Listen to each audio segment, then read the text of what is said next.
Assalamualaikum warahmatullahi wabarakatuh. Innal hamdalillahi hamdan katsiran yu'affi ni'amahu wa yukafi mazidah. Alhamdulillahilladzi la yukhibu rajiyahu wa la yaruddu da'iyah. Wassalatu wassalamu ala asyrafil anbiya'i Muhammad ibn Abdullah wa ala alihi wa ashabihi wa man walahu ila yaumil qiyamah. Asyhadu an la ilaha illallah wahdahu la syarika lah wa asyhadu anna Muhammadan abduhu wa rasuluh alladzi la nabiyya ba'dah. Amma ba'du. Kita lanjutkan kembali pembahasan kita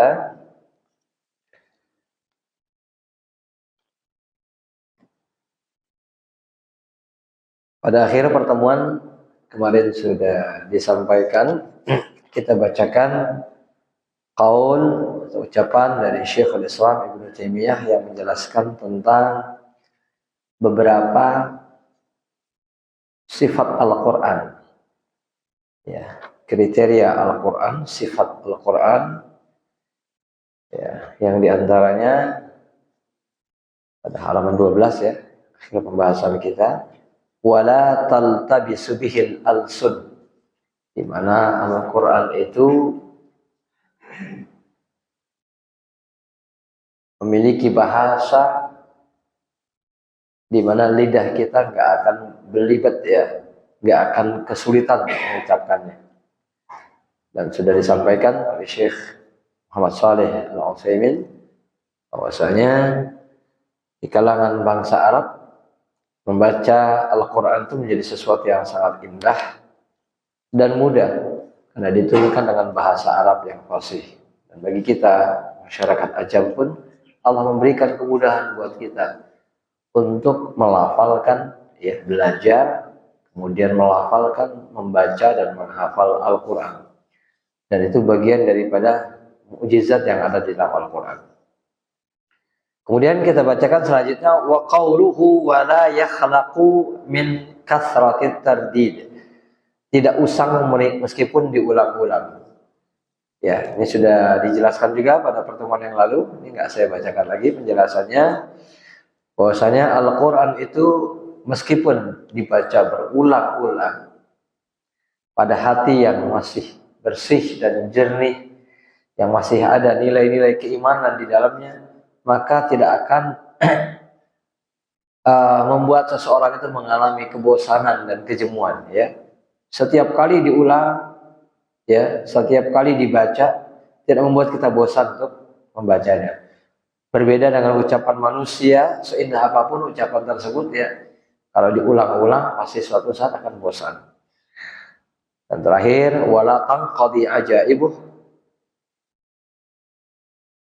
keajaibannya tidak akan pernah habis. Ya, keajaibannya tidak akan pernah habis. Semakin dipelajari akan semakin banyak yang perlu dicermati, direnungi, diteliti. Semakin banyak dipahami, akan semakin banyak lagi makna-makna lain yang datang silih berganti. Nah, selanjutnya kita bacakan ungkapan selanjutnya masih terkait dengan ausaful Quran, ya, deskripsi daripada sifat-sifat Al-Quran yang kesemuanya menunjukkan nilai-nilai kemukjizatan daripada Al-Quran itu sendiri. Beliau mengatakan di bagian bawah halaman 12, wala yashba'u minhul ulama.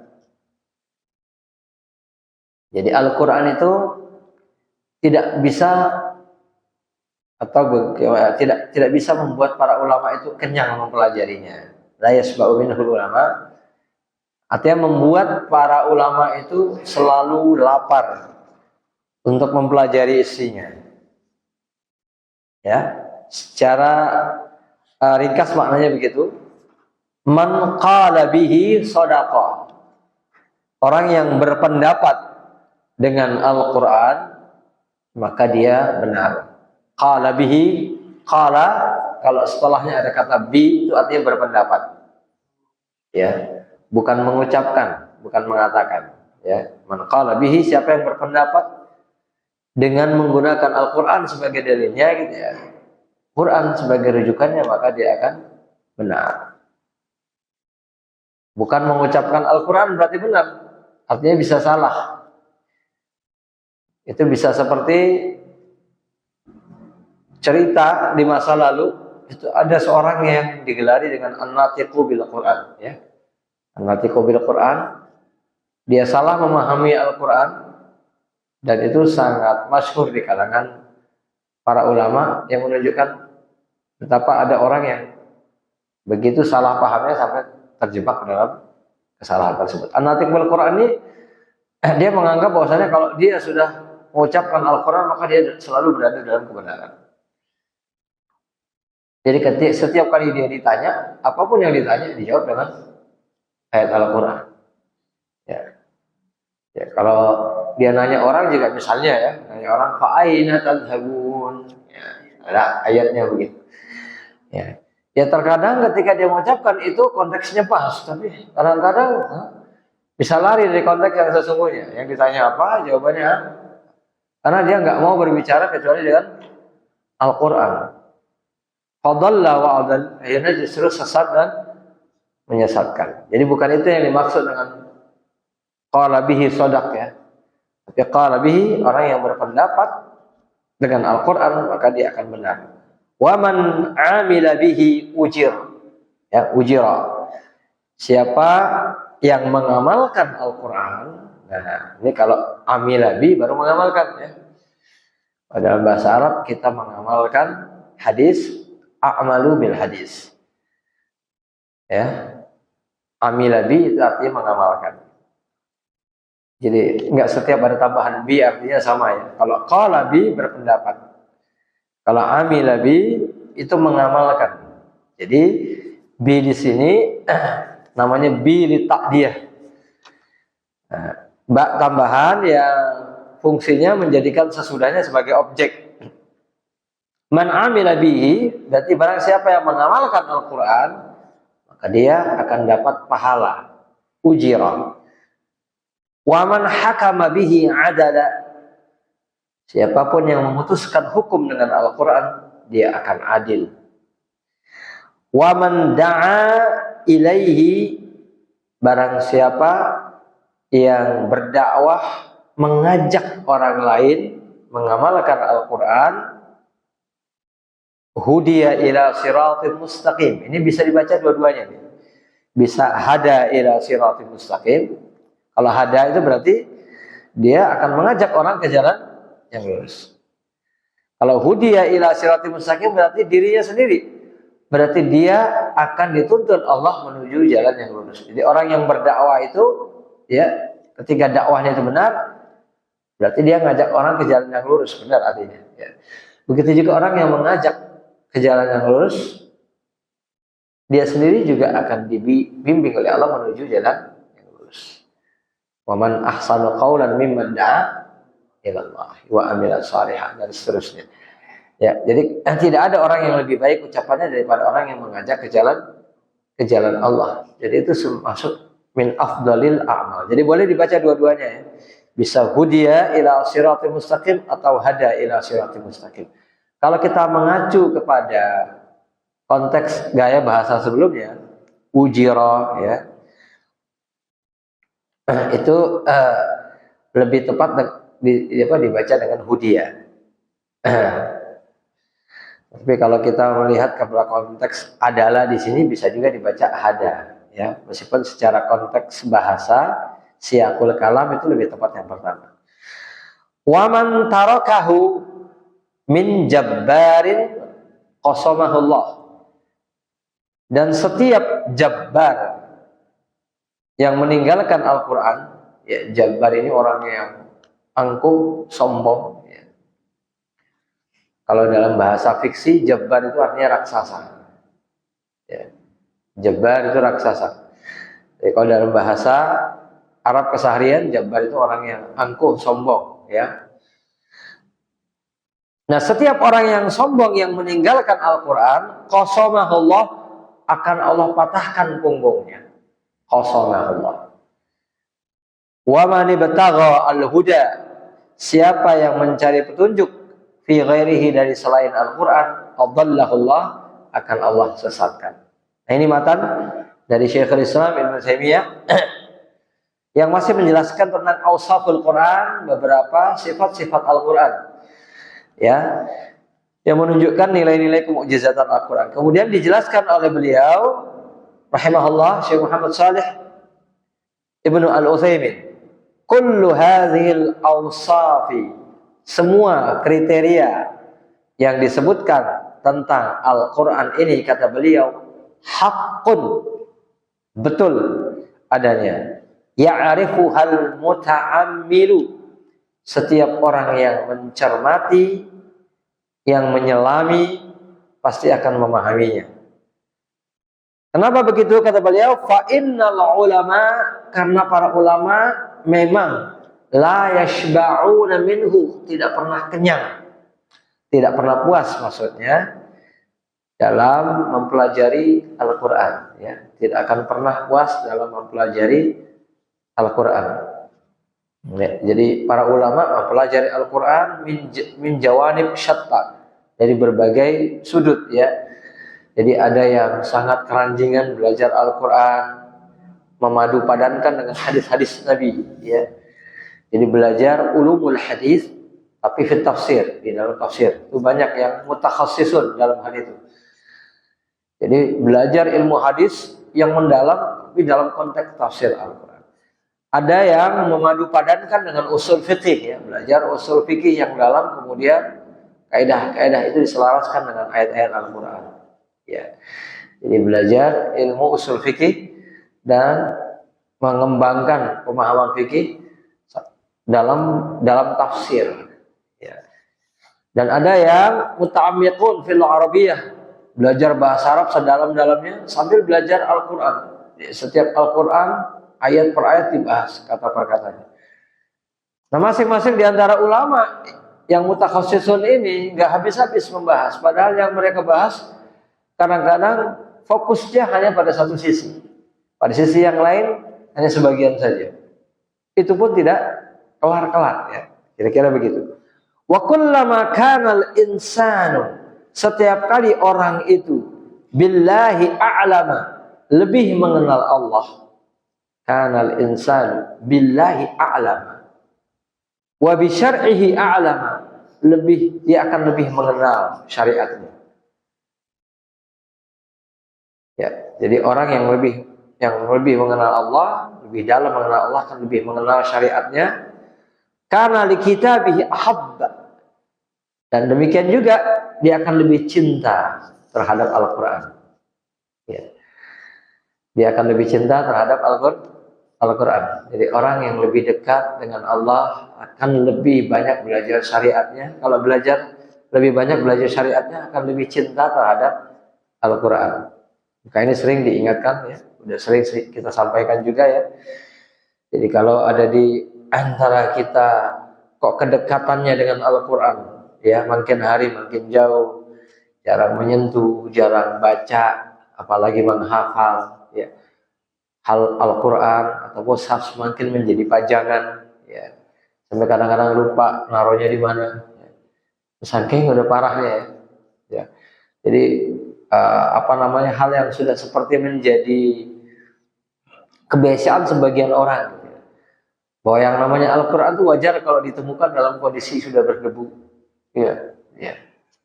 Quran itu karena saking jarangnya disentuh, karena biasanya ditaruhnya di tempat atas sebagai bentuk penghormatan katanya. Taruhnya di atas, jarang disentuh. Yang bagian atas lemari itu paling gampang kena debu, kena sarang laba-laba dan lain sebagainya. Nah, kalau konteks ini terjadi, itu menunjukkan orang tersebut jauh dari syariat Allah. Berarti dia juga jauh dari Allah Subhanahu wa ta'ala. Oh, dekat dengan Allah, dekat dengan syariatnya, dengan Al-Quran. Begitu seterusnya. Fatajiduhu daiman, kita akan dapatkan orang tersebut, kalau orang itu dekat dengan Allah, daiman yufakkiru, sepanjang waktu dia akan selalu berpikir, wa yatadabbaru, dan merenungi hadzal Quran, Al-Quran ini. Sawa'un kana fi majlisil ilmi, baik ketika ada dalam majelis ilmu. Dalam majelis ilmu dia berpikir, belajar Al-Quran. Aw huwa yamshi, atau ketika berjalan. Ya. Dia belajar, mempelajari Al-Quran. Aw fi ayyi makan, atau dimanapun. Fa innal insana, sesungguhnya manusia itu kalau udah senang dengan Al-Quran, la yashba'u minhu abada, tidak akan pernah merasa kenyang, puas dalam mempelajarinya. Ya, jadi itu yang disebut dengan da'bu, ya, da'bul ulama. Da'bu itu kebiasaan umumnya para ulama. Bagaimana kita sering mengatakan da'bus sholihin, kebiasaan orang saleh. Kebiasaan orang saleh itu sholat malam. Ya, salah satunya. Rajin baca Quran, sholat malam. Da'bul ulama, begitu juga kebiasaan rutinitas para ulama itu mengkaji Al-Quran dimanapun, sambil berdiri, sambil jalan. Ya. Jadi makanya kadang-kadang kalau orang itu sudah bermandi peluh dengan banyak berpikir, kadang-kadang dia bisa lupa dengan sebagian hal yang dekat-dekat. Ya. Jadi jangan merasa tersinggung kalau ada seorang yang rajin menghafal segala macam, ketemu kita di jalan, ya, melongo, nggak negur, ya, hilang, ya, hilang pandangannya, ya, sok banget, ya. Ya kadang-kadang kita nggak tahu orang itu lagi ngapain, ya. Mungkin dia lagi menghafal Al-Quran, lagi membaca Al-Quran. Dan itu memang tidak boleh lama. Itu yang sering saya ceritakan. Jadi Syekh itu senang berjalan, rahimahullah, dari rumah ke tempat mengajar, itu lumayan jauh. Ya teman-teman, apalagi di zaman sekarang. Karena itu waktu beliau untuk mengulang hafalan Quran, ya, untuk tadabbur, untuk yang lain-lain. Itu kesempatan beliau. Karena di luar itu beliau ketemu orang ditanya, ketemu orang ngajar. Ya, nanti di rumah juga ada bagian untuk istri, ada bagian untuk anak, kan gitu ya. Maka ada waktu-waktu di mana beliau menyendiri, itu waktu-waktu yang bagi orang lain itu waktu yang tidak ini. Ya. Jadi itu yang dilakukan oleh Syekh rahimahullah dan juga para ulama yang lain. Wa kadzalika, kemudian juga disebutkan di sini man qala bihi shadaqa, siapa yang berpendapat dengan Al-Qur'an dia akan benar. Li'annahu qala qaulan huwa asdaqul aqwal. Karena yang dia jadikan sebagai pendapat itu, li'annahu qala qaulan huwa asdaqul aqwal, yang dia jadikan pendapat itu adalah ucapan yang paling benar, ya. Fa inna asdaqal hadis kitabullah. Ucapan yang paling benar itu adalah kitab Allah Subhanahu wa taala. Fa idza qala qail, kalau ada orang misalnya berpendapat, innal kafira fi nari jahannam. Ya, dia berpendapat, bukan mengucapkan lafal Al-Quran, tapi berpendapat. Tapi pendapat itu dia ambil maknanya dari Al-Quran. Dia mengatakan misalnya, innal kafira fi nari jahannam. Orang kafir itu akan dimasukkan ke neraka jahannam. Maka dia benar dengan ucapan. Karena itu yang disebutkan di dalam banyak ayat Al-Quran, fi nari jahannam, ya. Li'annahu qala, karena dia berpendapat bima jaa bihil Quran, dengan makna yang ada di dalam Al-Quran, kan gitu ya. Jadi orang yang enggak sholat dia akan dimasukkan ke neraka. Ya. Ma salakakum fi saqar. Salah satu sebabnya apa? Aku minal musallin. Karena tidak termasuk orang yang sholat. Itu salah satu hukuman. Ya, ketika orang berkata begitu, mungkin meskipun dia berbicara dengan bahasa dia, tapi pendapatnya diambil dari Al-Quran, maka dia telah mengucapkan ucapan yang benar. Enggak. Jadi kalau orang itu jarang zikir, ya temannya setan. Gitu. Bahasa kita. Nah, tetapi itu makna dari Al-Quran. Ya. Man yakshu an dzikri rahman nuqayyid lahu syaitanan fahuwa lahu qarin. Orang lepas saja berzikir sedikit, ya, lupa, lengah berzikir sedikit, udah datang setan jadi temannya, akan menemaninya. Itu bahasa Al-Quran, ya. Yang bahasa Al-Quran memang jadi indah ya. Kalau kita ngomong kadang-kadang kayaknya nyelekit gitu ya.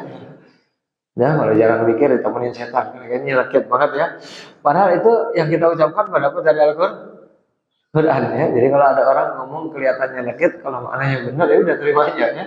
Iya. Ya, kadang-kadang ada sebagian juru dakwah, dai, kalau ngomong itu 1+1=2. Bagi orang yang nggak paham, aduh nyakitin ya. Tapi itu yang diucapkan adalah kebenaran. Ya. Itu dia qala bil Quran, qala bil hadis. Pendapatnya adalah Quran, pendapatnya adalah hadis. Ya. Kemudian selanjutnya wa qauluhu wa man 'amila bihi ujir. Orang yang beramal dengan Al-Qur'an dia juga akan dapat pahala. Yakni usiba ala amali, dia dapat pahala atas perbuatan yang dia lakukan. Ini jelas ya. Wa man hakama bihi adalah orang yang memutuskan hukum. Hakama ya. Adalah dia akan berlaku adil. Ini banyak ayat-ayatnya. Anihkum bima anzalallah ya. Berhukumlah dengan apa yang diturunkan oleh Allah Subhanahu wa taala. Wa idza hakamtum bainan nasi an tahkumu bil adl. Kalau kalian berhukum di tengah manusia, maka berhukumlah dengan keadilan. Yang dimaksud adalah Al-Qur'an.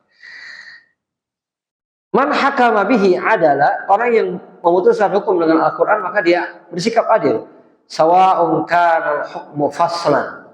Baik memutuskan hukum itu sifatnya faslan bainan nas, menyelesaikan pertikaian di antar manusia, mendamaikan orang, menyelesaikan perbedaan pendapat. Itu termasuk memutuskan hukum dengan Al-Qur'an ya. Yang diselesaikan pertikaian. Ya, tetapi diselesaikan dengan cara yang diajarkan Al-Qur'an. Ya, wa in tanaza'tum fi syai'in farudduhu ila Allahi wa rasulih. Itu kan maksudnya begitu ya. Kalau kita berbeda pendapat bisa dalam masalah fikih, bisa juga dalam persoalan hidup sehari-hari. Tetap rujukannya kembali kepada hukum yang ada dalam Quran dan hadis. Au kanal hukmu hakaman au kanal hukmu hukman mutlaqan, atau hukum secara umum. Ya, hukum fikih, hukum apapun. Jadi yang dimaksudkan menjadi hakim ya, memutuskan hukum ini bisa perkara. Kalau kita sekarang bilang perdata atau perkara pidana atau perselisihan dalam persoalan fikih. Ya.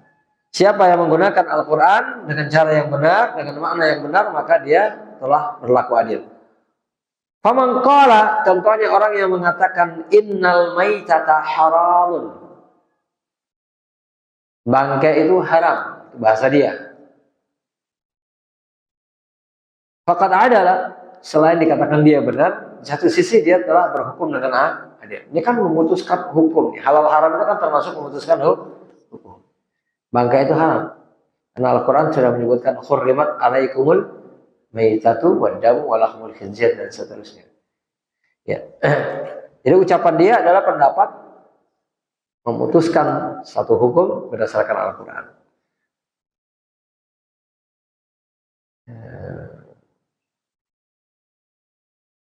Waman qala, orang yang mengatakan innahu yajibul adlu baina zaujat. Kita harus berlaku adil di antara istri-istri kita. Ya. Itu ayatnya banyak ya, dari awal ayat yang memerintahkan kita, bukan memerintahkan, tapi mengajarkan kita tentang poligami di awal surat Al-Maidah, awal surat Al-Maidah. Fa in khiftum alla ta'dilu fa wahidatan. Ini menunjukkan satu hukum bahwasanya al-aslu, asal daripada memutuskan hukum dalam persoalan menyikapi istri-istri kita adalah berlaku adil. Berlaku adil itu aslun dalam ta'adduduz zaujat. Makanya fa in khiftum alla ta'dilu fa wahidatan ya. Kalau kita nggak mampu berlaku adil ya udah satu saja. Jadi ini bukan hanya persoalan untuk menilai kemampuan kita, bukan. Di satu sisi benar maknanya begitu. Kalau kita nggak mampu berarti satu saja. Tapi di sisi yang lain mengajarkan kepada kita bahwa berlaku adil itu hukumnya wajib kan gitu ya. Ya. Karena dia itu wajib, ketika orang belum mampu, ya udah jangan dulu kan gitu. Nah, jadi konteks hukumnya bisa dilihat dari sudut pandang yang berbeda-beda.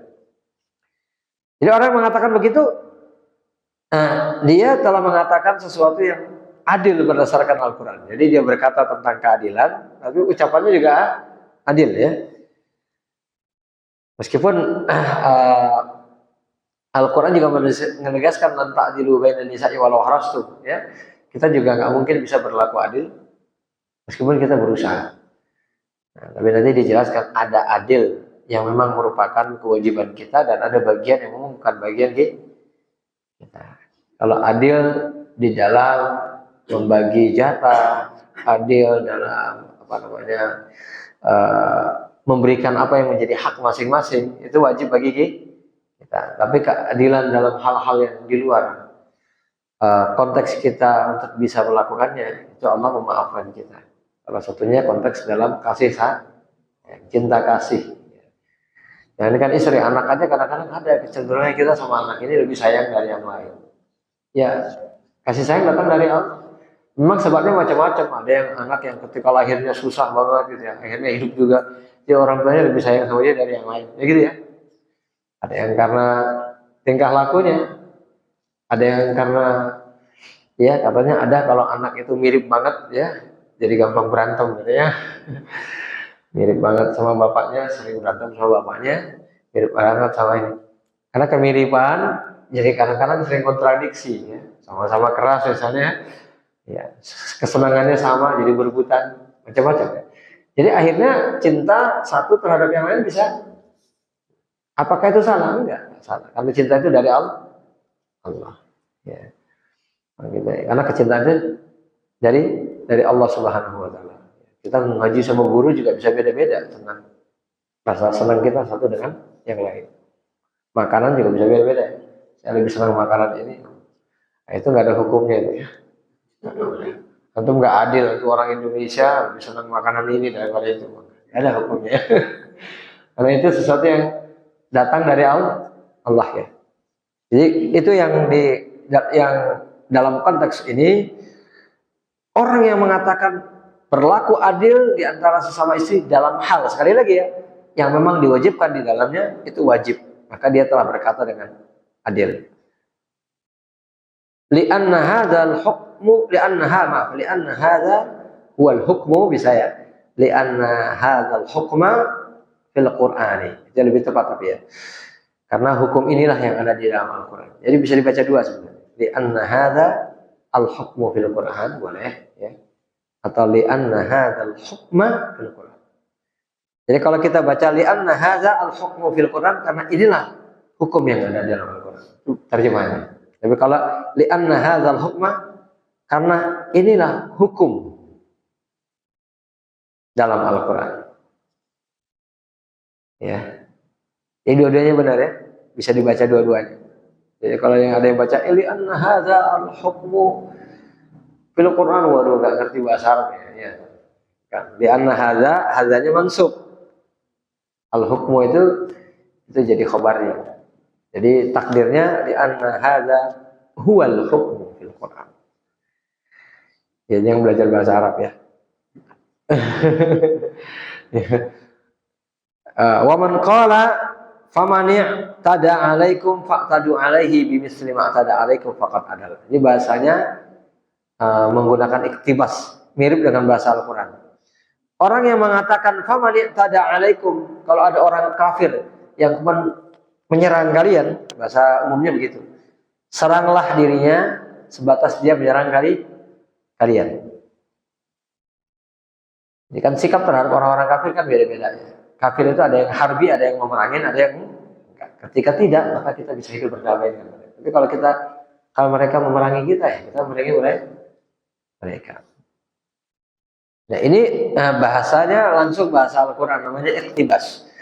Jadi ketika kita menetapkan satu hukum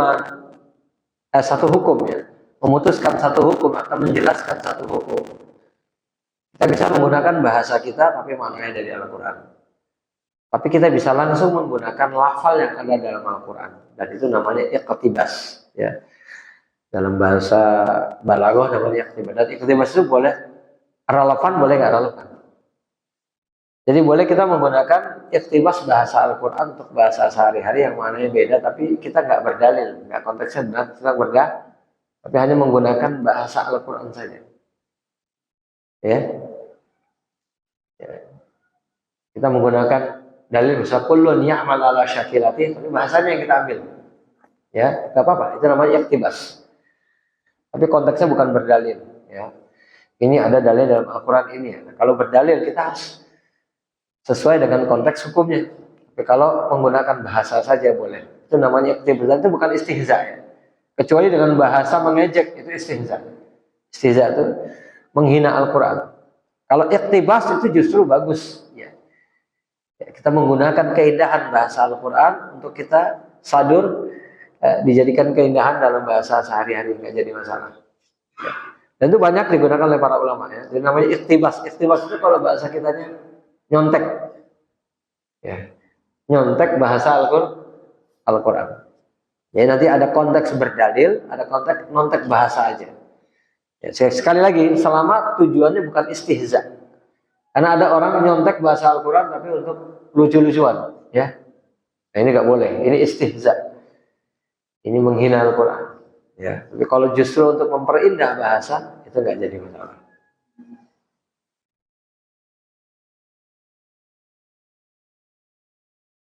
Ya, wa in minkum illa wariduha. Ya, setiap masing-masing di antara kita pasti akan lewat di sana. Dalam bahasa sehari-hari ada. Di mana tempatnya si fulan, ya? Di sana. Ya, kalau kita bahasakan, ya. Ayyaminkum illa waridha, masing-masing di antara kalian pasti akan melihat. Nah, itu nggak apa-apa. Kullun minkum illa waridha, ayyaminkum illa waridha. Kita gunakan bahasa yang mirip atau sama persis dengan bahasa Al-Quran. Tapi untuk konteks berbahasa boleh nggak? Boleh, nggak jadi masalah. Ya kayak dulu pernah saya contohkan, ada seorang syekh mengajar, kemudian salah seorang di antara yang hadir, beliau ustadzun min asatidz, salah seorang ustadz kita. Ya. Beliau mengingatkan syekh pakai kertas. Kirain syekh dia mau nanya, dibaca, bacanya, ya syekh, intahal waqt, waktunya sudah habis. Fahal antum muntahun. Ya.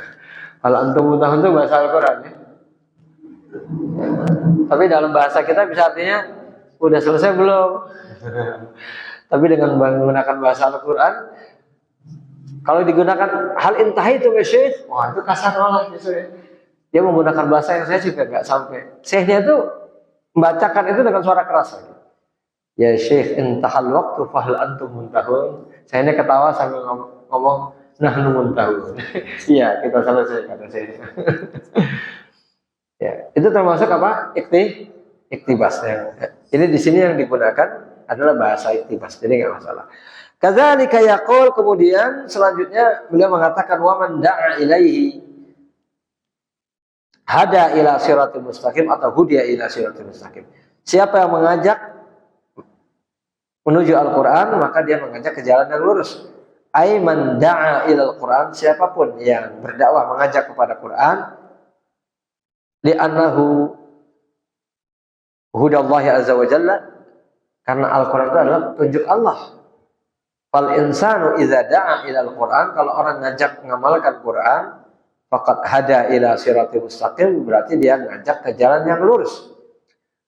Amma idza da'a ila al-hawa, kalau dia mengajak untuk memperturutkan hawa nafsu, wa harrafal Qur'ana min ajli, lalu Al-Quran itu disimpangkan maknanya.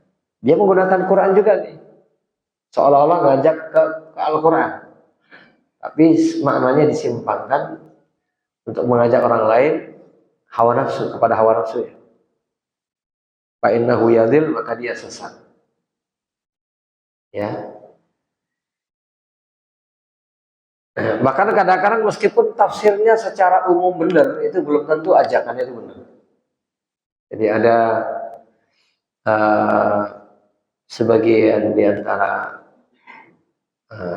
apa namanya, orang yang menghalalkan yang haram. Waktu itu kita sudah bahas masalahnya. Intajtanibu kaba'ira ma tunhauna anhu nukaffir ankum sayyi'atikum. Di dalam Al-Quran disebutkan illal lamam, bahwa Allah akan mengampuni dosa-dosa kita kecuali lamam, kecuali dosa-dosa kecil. Dan ada salah satu di antara tafsir sahabat, tafsir sahabat yang menjelaskan bahwasanya lamam yang dimaksud di sini seperti qublah, seorang mencium. Jadi mencium dengan berzina itu beda. Zina itu kabair. Ya. Kalau lamam tidak. Ada tafsirnya. Ya. Ada tafsirnya. Tetapi konteks di sini adalah untuk menjelaskan tentang perbedaan antara zina sesungguhnya dengan zina yang bukan sesungguhnya. Gitu. Begitu. Ya, ada zina mata, zina pendengaran, ya, zina hati. Maaf, ada juga zina bibir. Kira-kira gitu. Tapi itu bukan zina yang sesungguhnya. Dan yang termasuk zina yang diancam dengan hukuman-hukuman zina yang ada dalam Quran maupun hadis, itu bukan zina ini. Ini termasuk ulama. Ya, tetapi tidak ada di antara ulama yang menjadikan ini sebagai bentuk bahwa itu merupakan perbuatan dosa yang biasa aja, ya, nggak apa-apa kalau orang melakukannya. Allah pasti akan mengampuni, ya. Jadi ya, kalau kita maaf ya berpacaran, sentuh-sentuhan, cium-ciuman nggak apa-apa. Udah pernah ada dai yang mengucapkan itu, saya katakan, anak pernah ditanya, itu nggak apa-apa, itu lama. Qurannya ada, tafsir tentang itunya ada, tapi konteks dia meletakkannya salah. Nah, karena setiap tafsir, setiap ini harus dikombinasikan dengan berbagai tafsir yang lain. Bagaimana dengan la ayyut ana ra'su hadikum bimit anin hadis khairalahum ya ayyama samra'atan la tahillu lahum. Ya. Kalau seorang itu menyentuh yang bukan muhrim, ya, orang-orang itu ditusuk dengan besi itu lebih baik daripada menyentuh orang yang bukan mahramnya. Ya. Betul ya? Dan banyak dalil-dalil yang menjelaskan tentang itu. Yang Nabi mengatakan la usafihun nisa, aku tidak pernah bersentuhan dengan wanita, dan banyak dalil yang lain. Ya maksudnya sekali lagi konteksnya ketika hal-hal yang semacam ini diharamkan, apalagi berciuman yang udah lebih dekat kepada berzina. Lalu bagaimana dengan firman Allah Subhanahu wa taala, wala taqrabuz zina. Jangan dekati zina. Jadi yang diharamkan bukan hanya zinanya, mendekati zina juga diharamkan. Jadi kalau digabungkan semua dalil-dalil ini, kita tahu perbuatan itu termasuk perbuatan dosa dan bisa masuk kepada perbuatan dosa besar, tetapi bukan dosa besar seperti besarnya zina. Itu kesimpulannya. Nah, tapi kalau sepotong aja ayat, nukil salah satu tafsiran, dijadikan rujukan hukum, menghukumi sesuatu, itu bahaya banget ya. Itu memperturutkan hawa nafsu. Ini salah satu contoh ya. Memang sengaja contohnya yang saya berikan yang sedikit agak agak, kalau orang salah dikit aja dia percaya benar. Ya. Agak vulgar dan agak berat subhatnya. Beratnya subhatnya berat ya. Berat subhatnya ya. Ini Quran, ini tafsir sahabat, apalagi? Ngeri nggak? Nah, jadi ingat ya, konteksnya itu harus dipahami dengan betul ya. Jadi kalau satu sudut pandang saja, satu garis lurus saja, itu bisa berbahaya.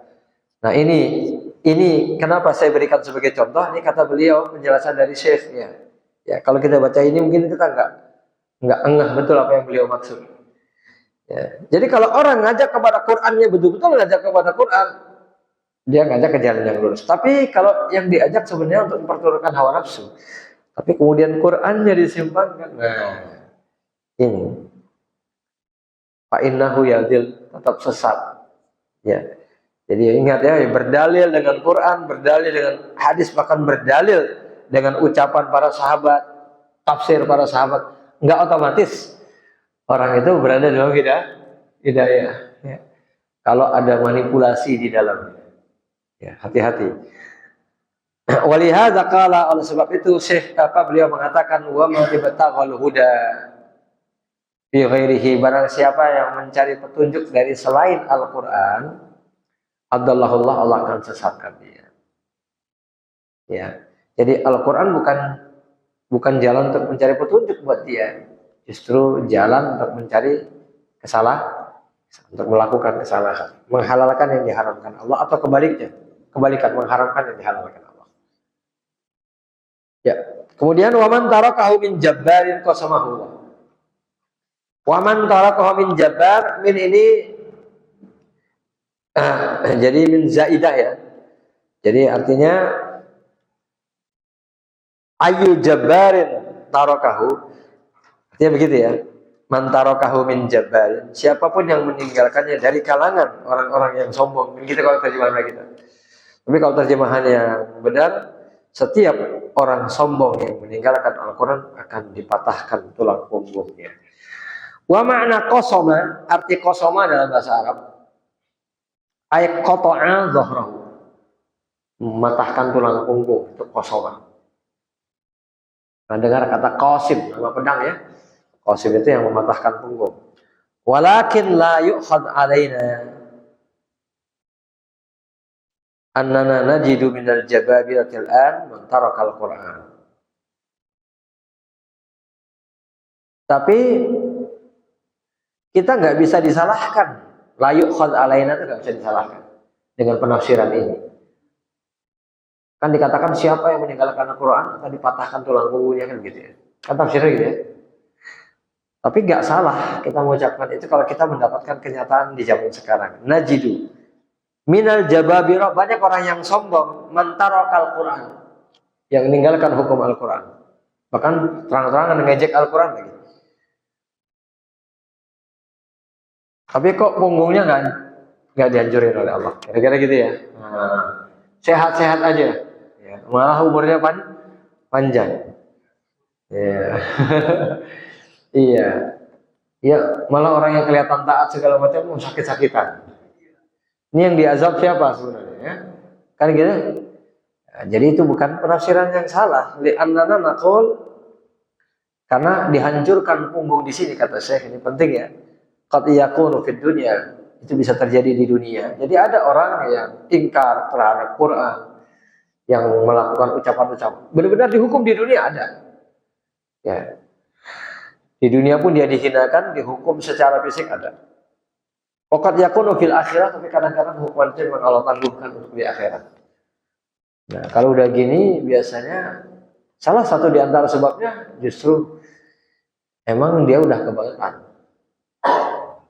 Karena hukuman di dunia itu bagian dari sebagian pengampunan Allah. Ya. Jadi karena ada banyak hadis ya, seorang Allah kalau mengampuni seseorang itu kadang-kadang dia memberikan hukuman, ya, kesulitan-kesulitan di dunia sampai dia keluar dari dunia ini tanpa dosa, kan gitu ya. Jadi kalau ada orang berbuat jelek nggak dihukum sama sekali di dunia, wah itu berarti mau ditumpuk semuanya di akhir. Kecuali kalau dia bertobat sebelum wafatnya, kita nggak pernah tahu. Ya, kita nggak pernah tahu. Allah a'lam bishawab. Fahadha in fatahu fid dunya, kalau dia selamat ya di dunia, fatahu fid dunya, di dunia lolos kalau bahasa kitanya ya. Lam yafuthu fil akhirah, di akhirat dia nggak bisa lolos lagi. Kira-kira begitu ya. Oke, dilanjutkan sedikit. Ya, masih lanjutkan, baru jam 6 ya. Qala ta'ala, kemudian selanjutnya, matan selanjutnya, fa imma ya'tiyannakum minni huda. Syekhul Islam membaca firman Allah, fa imma ya'tiyannakum minni huda, man ittaba hudaya fala yadhillu wa la yashqa. Sesungguhnya siapapun di antara kalian yang mendapatkan hidayahku, siapapun yang mendapatkan hidayah. Jadi ada dua kali siapa di sini ya? Ada siapanya dua kali. Siapapun yang mendapatkan hidayahku, famanittaba hidayah, siapa yang mengikuti petunjukku, ya. Jadi siapa yang dapat hidayah, kemudian siapa di antara dia yang udah dapat hidayah kemudian ngikutin hidayah tadi, fala yadillu wala yashqa, maka dia tidak akan sesat dan tidak akan sengsara. Jadi yashqa itu lawan kata dari yas'ad. Sa'adah, bahagia. Lawannya syaqiyah, yashqa. Barang siapa di antara kalian yang datang kepadanya petunjuk Allah, lalu barang siapa di antara kalian mengikuti petunjuk yang datang kepadanya tadi, maka dia tidak akan sesat dan sengsara. Wa man a'rada an dzikri, siapa yang berpaling dari mengingatku. Ini bisa nanti dijelaskan dua tafsirnya. Bisa berpaling dari mengingatku atau berpaling dari peringatanku. Jadi orang yang nggak mau ingat Allah atau orang yang menjauh dari peringatan Allah. Fa innalahu ma'isyatan dhanka, maka dia akan mendapatkan hidup yang sempit. Wa nahsyuruhu yaumal qiyamati a'ma, di hari kiamat kami akan membangkitkan dia dalam keadaan buta. Qala rabbi lima hasyartani a'ma wa qad kuntu basir. Ya Allah, kenapa engkau membangkitkan aku dalam keadaan buta, kata orang tadi. Padahal di dunia kan aku ngelihat seperti biasa. Qala, Allah menjawab, kadzalika atatka ayatuna. Dulu di dunia datang ayat-ayat kami menegur kamu. Kamu dengar ayat-ayat kami, baca ayat-ayat kami, fanasitaha, tapi kamu meninggalkannya. Wa kadzalikal yauma tunsa, maka pada hari ini pun kamu ditinggalkan. Jadi nasihat di sini artinya meninggalkan dan ditinggalkan. Dulu dia ninggalin ayat Allah, di akhirat dia ditinggal oleh Allah Subhanahu wa taala. Selanjutnya dikatakan oleh Syekh, fa imma ya'tiyannakum, kata apa kalimat imma ya'tiyannakum, apabila datang kepadamu. Kata apabila dalam bahasa Arab itu jumlah syartiyah. Jadi kondisional. Apa namanya? Kalimat yang nanti harus ada jawabannya. Kalau kamu enggak makan, kamu akan lapar. Itu jumlah syartiyah. Kalau kamu enggak makan, itu jumlah syartiyahnya. Kamu akan lapar, itu jawabannya. Jawab syarti. Jumlah syartiyah dengan jawab syartiyah. Di sini ada adatus syart. Ada alat yang digunakan untuk syartiyah. Di sini yang digunakan imma. Ya, artinya kalau seandainya andai kata sama. Jadi ada in, ada iza, kadang-kadang man, ma, itu bisa. Man kana yu'minu billah wal yaumil akhir, barang siapa yang beriman kepada Allah dan hari akhir, itu kan man. Tapi syartiyah. Siapapun yang beriman pada Allah hari fal yukrim. Nah, itu jawabannya. Hendaknya dia. Jadi itu namanya jumlah syartiyah. Li'anna aslaha, karena asalnya adalah imma. Jadi imma kemudian digabungkan jadi imma. Wa imma ya'tiyannakum, asalnya adalah in. In itu jika, if. Wa ma zaidah, ma ini sebagai tambahan saja. Li taukid, untuk memperkuat. Ya, konteks bahasa. Wa fi'lu syarti ya'tiyannakum. Kata kerja yang digunakan dalam jumlah syartiyah ini adalah ya'tiyannakum. Seandainya datang kepadamu, ini kalimat yang butuh jawaban. Kalau datang kepadamu, apa jawabannya? Wa jawabu syarti jumlah. Tapi jawabannya di sini, nah itu yang saya sebutkan tadi, jawabannya di sini berupa jumlah syartiyah juga. Jawabannya adalah kalimat yang butuh jawaban lain, gitu ya. Apabila datang kepada kalian peringatan dariku, maka barang siapa yang ikuti, barang siapa yang ikuti kan butuh jawaban lagi, ya. Nah, maka barang siapa yang ngikutin, pamanit tabak hudaya, hadhil jumlah syartiyah. Nah, jawabannya ini juga jumlah syartiyah juga. Fal jumlatu syartiyah asaniyah, jumlah syartiyah yang kedua itu terdiri dari jumlah syartiyah berikut nanti jawabannya. Dan semua jumlah syartiyah ini sebagai jawaban dari jumlah syartiyah yang pertama. Jadi kalau dalam bahasa Arab ini sebuah keindahan, ya. Jadi ada satu ungkapan yang butuh jawaban. Siapapun di antara kalian yang datang kepadanya ayat-ayatku, Maka barang siapa di antara kalian yang mengikutinya, maka dia tidak akan sesat dan tidak akan celaka. Jadi semua kalimat ini jawaban dari kalimat yang pertama. Tapi kalimat yang kedua dibagi dua juga. Kalimat syartiyah dengan jawabannya.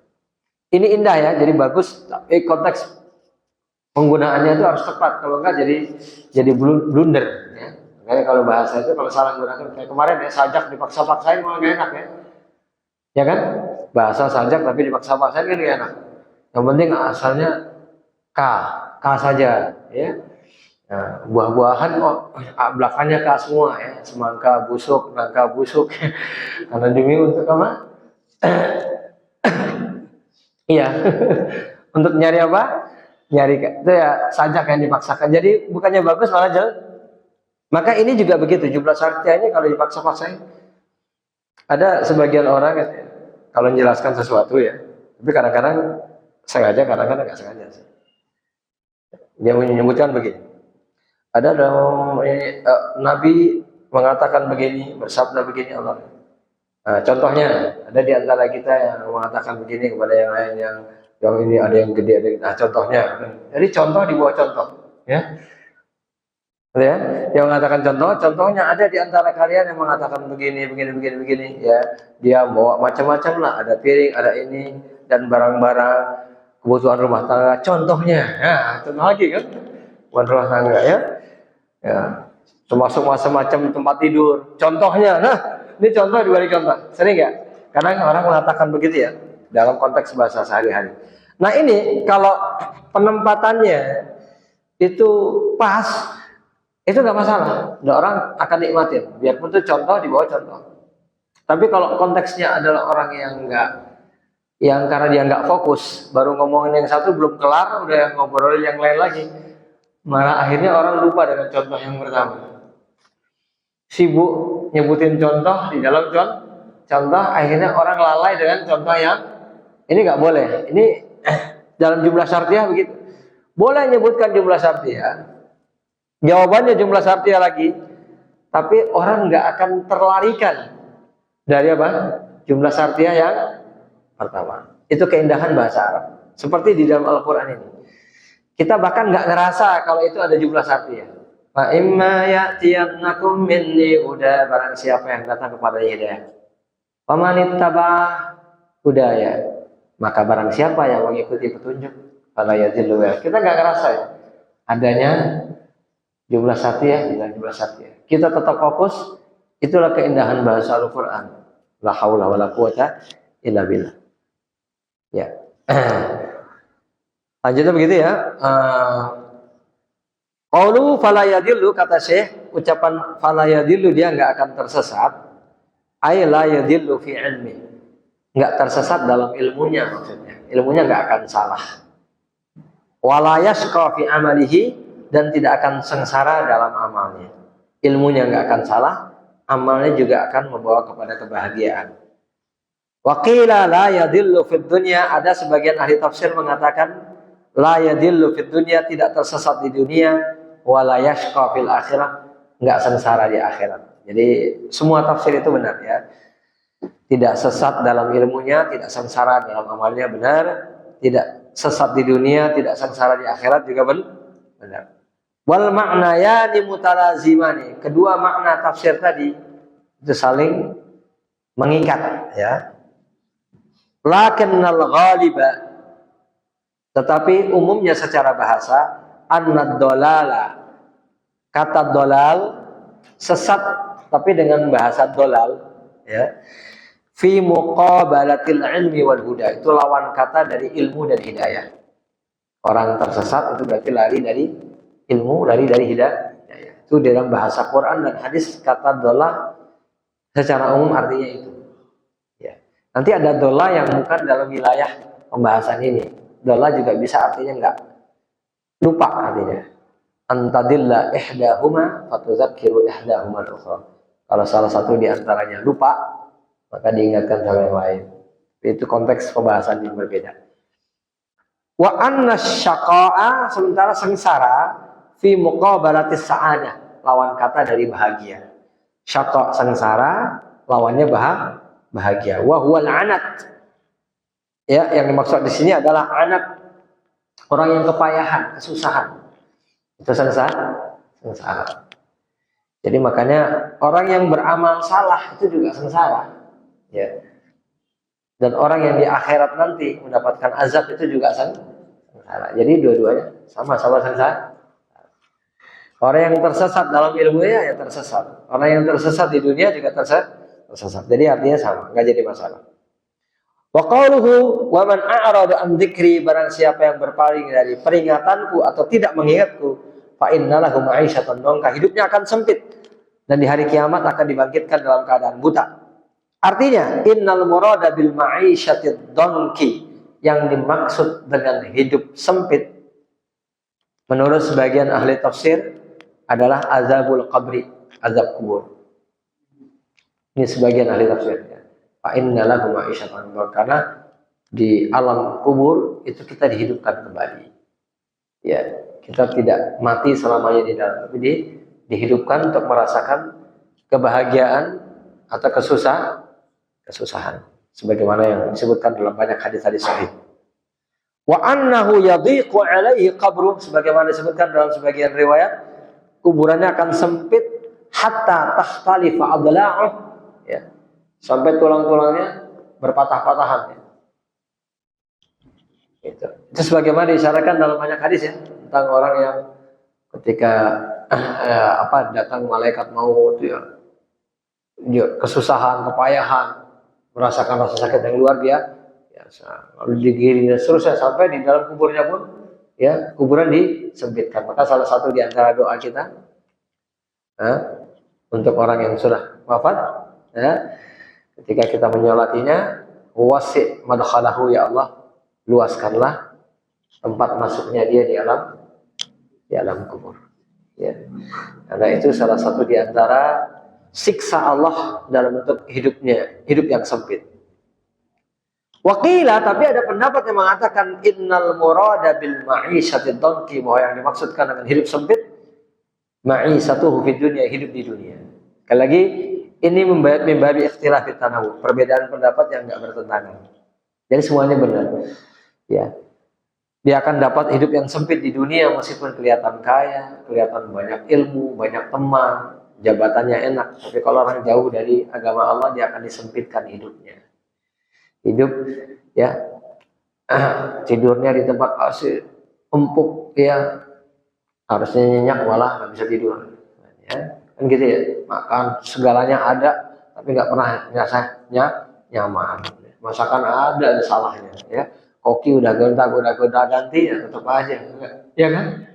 Ya, kalau Allah udah ngilangkan rasa enak, nggak sesuatu apapun yang diusahakan nggak akan menjadi enak dan nyaman, betul kan? Nah, itu sempit di dunia. Itu baru di dunia. Ketika dia tidak bertobat, masuk ke kuburan dipersempit. Jadi dua-duanya benar. Sempit hidup di dunia juga benar, ditambah sempit hidup di alam kubur. Wa annahu wa annahu in kana fi sururin zahir, meskipun secara zahir dia kelihatan gembira, fa inna qalbahu fi dhiqin, hatinya tetap sempit, wa dhankin, dan sesak. Kama qala ta'ala, sebagaimana difirmankan Allah, wa man yurid ayyudillahu, siapapun yang Allah ingin dia menjadi sesat, yaj'al sadrahu dayyiqan, dadanya akan Allah buat sempit, harajan, ya, sesak, ka'annama yas'adu fis sama, seperti orang yang naik ke atas langit. Ya, itu dadanya akan menjadi sempit. Dan nanti ada tafsir, nanti pembahasannya besok insyaallah, ya.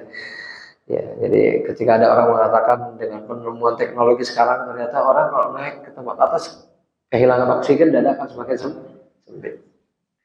Dan ini mimbabi tafsir dengan sesuatu yang baru, tapi tidak bertentangan dengan tafsiran sesungguhnya, itu nggak apa-apa. Hanya pembuktian ilmiah saja, itu nggak jadi masalah.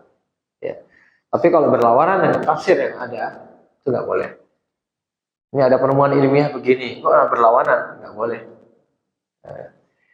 Berarti bukan itu yang dimaksud. Tapi kalau bersamaan itu nggak apa-apa. Sebagaimana firman Allah juga, man 'amila shalihan min dzakarin aw untha, barang siapa yang beramal soleh, laki maupun perempuan, wa huwa mu'min, dan dia mukmin, falnuhyiyannahu hayatan thayyibah. Masyaallah. Allah akan berikan hidup yang lapang. La haula wala quwata illa billah. Fa inna hadza, ini menunjukkan ya dulu ala anna man laisa kadzalik, kalau orang yang enggak beramal saleh, fa hayatuhu ghairu thayyibah, maka hidupnya juga enggak enak, kan gitu ya. Ini namanya mafhum mukhalafah. Jadi dalam ayat ini dikatakan orang yang beramal saleh, siapapun dia dengan dasar iman, hidupnya akan tentram. Lawan katanya, kalau dia enggak begitu berarti hidupnya enggak akan tentram. Wa qauluhu, kemudian firman Allah, nahsyuruhu yaumal qiyamati a'ma, kami bangkitkan dia dalam keadaan buta. Wa dzalika hissan wa ma'nan, itu bisa terjadi secara konkret maupun secara abstrak. Bisa buta, benar-benar matanya enggak ngelihat, bisa jadi buta dalam arti enggak bisa melihat keindahan kebaikan lagi. Dan yang benar di sini dari tafsir para ulama dua-duanya gitu ya. Karena ada konteksnya, wa lihadza yaqul, makanya dia sampai nanya, Rabbi lima hasyartani a'ma, kenapa engkau bangkitkan aku dalam keadaan buta? Ini berarti kan buta beneran. Ya. Waqad kuntu basira, di dunia kan aku ngelihat. Ya. Berarti butanya betul-betul buta secara fisik juga, bukan hanya abstrak. Karena dia mengeluh, loh kok di dunia di akhirat jadi buta gini, dulu waktu di dunia enggak buta. Maka Allah mengatakan kadzalika atat ka ayatuna fanasitaha, dulu datang tanda-tanda atau ayat-ayat kami kepadamu, kamu tinggalkan, yakni taraktaha walam ta'mal biha. Wa kadzalika al-yauma tunsa, maka demikian juga hari ini kamu ditinggalkan. Ya. Wasyahidu anna hadza fihi dalilun, satu cuplikan dalil atau cuplikan faidah pelajaran dari ayat ini, anna hadza fihi dalilun, ayat ini memuat dalil ala anna tamassuka bihadzal Qur'an, berpegang teguh kepada Quran, sababun lis-sa'adah, akan membawa kebahagiaan fid dunya wal akhirah, di dunia dan di akhirat. Wa annal mutamassika bihi, orang yang berpegang teguh dengan Quran, la yadhillu wa la yashqa, enggak akan sesat dan enggak akan sengsara. Wa annal i'rad anhu, orang yang menjauh dari Al-Qur'an, sababun lisyaqa, akan menyebabkan dia sengsara di dunia wal akhirah, di dunia dan di akhirat. Sampai titik sini dulu ya. Ya. Ya, kita cukupkan di sini, insyaallah akan kita lanjutkan pada pertemuan yang akan datang.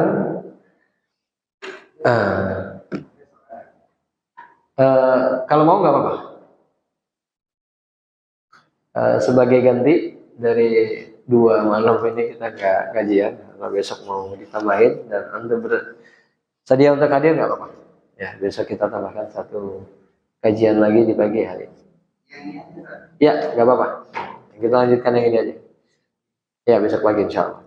Tapi bukan setiap Selasa ya. Ini, ya, itu nantikan ya. Ya, untuk badal ya. Kita cukupkan di sini dulu ya. Assalamualaikum warahmatullahi wabarakatuh.